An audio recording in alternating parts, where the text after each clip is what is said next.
The voice kids season 2 को blind अडिसनमा विभिन्न प्रतियोगीहरूले कोचहरूको मन जितिरहेका छन्।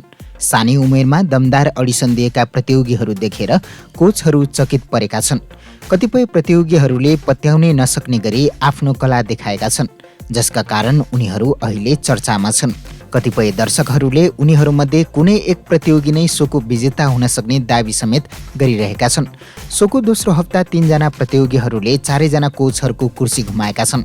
उनीहरूले कोचको मात्र नभई दर्शकहरूको मन पनि जितेका छन्। के यी 3 प्रतियोगीहरू नै द भोइस किड्स सिजन 2 को विजेता बन्लान् त? तपाईलाई पनि त्यस्तै लाग्छ भने यो भिडियोलाई शेयर गर्नुहोस्। कोचलाई आफ्नो आवाजद्वारा चकित पारेका यिनै 3 प्रतियोगीहरूका बारेमा यस भिडियोमा चर्चा गरेको छु।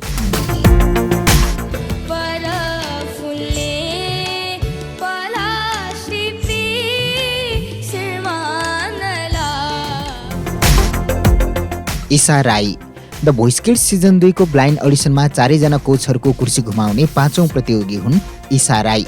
उनी कोच मिलनको टिममा छिन्। 9 वर्षीय ईशा मिरिक दार्जिलिङकी हुन्।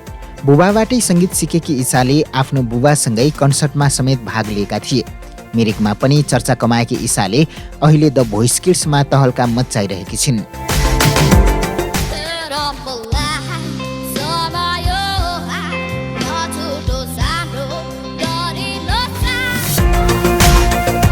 विनम्र Subedi the voice kids season 2 को ब्लाइन्ड अडिसनमा 4 जना कोचहरूको कुर्सी घुमाउने 6औं प्रतियोगी हुन् विनम्र सुवेदी।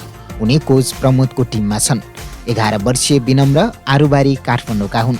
2 वर्षको सानै उमेरदेखि नै साङ्गीतिक बाजाहरूमा चासो देखाएका विनम्रलाई उनका आमा बुबाले पनि उनकै इच्छा अनुसार सङ्गीतमा अगाडि बढाएका छन्। सङ्गीतमा निकै चासो राख्ने विनम्र नाम अनुसार नै विनम्र भएको उनका आमा बुबा बताउँछन्।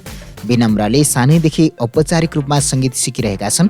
उनको प्रस्तुतिमा 4 जना कोचहरूले स्ट्यान्डिङ ओभिएसन पनि दिएका थिए।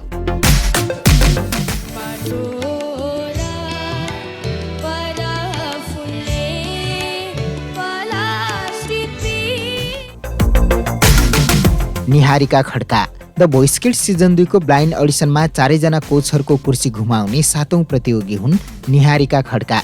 उनी कोच सुशान्तको टिममा छिन्। 8 वर्षीय निहारिका अस्ट्रेलियाका हुन्। नेपालको झापामा पुर्ख्यौली घर भएका निहारिकाका परिवार काठमाडौँमा समेत बस्ने गर्थे। उनी सङ्गीतमै आफ्नो भविष्य बनाउन चाहन्छन्। उनी अस्ट्रेलियामै जन्मिएकी हुन्।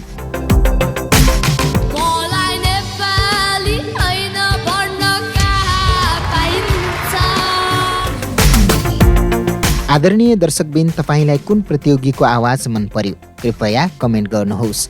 भिडियो मन परेमा लाइक र शेयर गर्न पनि नभुल्नुहोला। यस्तै भिडियोहरूका लागि हाम्रो च्यानललाई सब्स्क्राइब गर्नुहोस्। चन्द्र घलानको साथमा तपाईँ हेर्दै हुनुहुन्छ मुर्चुङ्गा टिभी।